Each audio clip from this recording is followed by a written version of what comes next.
Hello 18, matagumpay ang ribbon cutting ng SB19 sa kanilang art gallery at ito nga ay mayroon silang new business. Ito ay pa-museum at pa-art gallery para sa 18, para sa fans na mag-enjoy sa kanilang mga memorabilia at memories sa kanilang gawang produktong EP or music album na talaga namang tatak SB19 at 1Z Entertainment.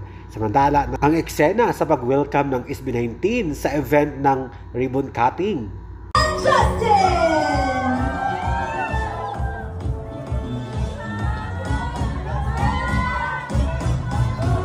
Alright, now let's hand out.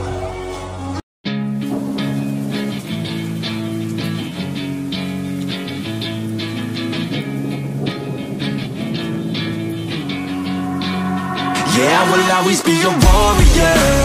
You can't stop me now.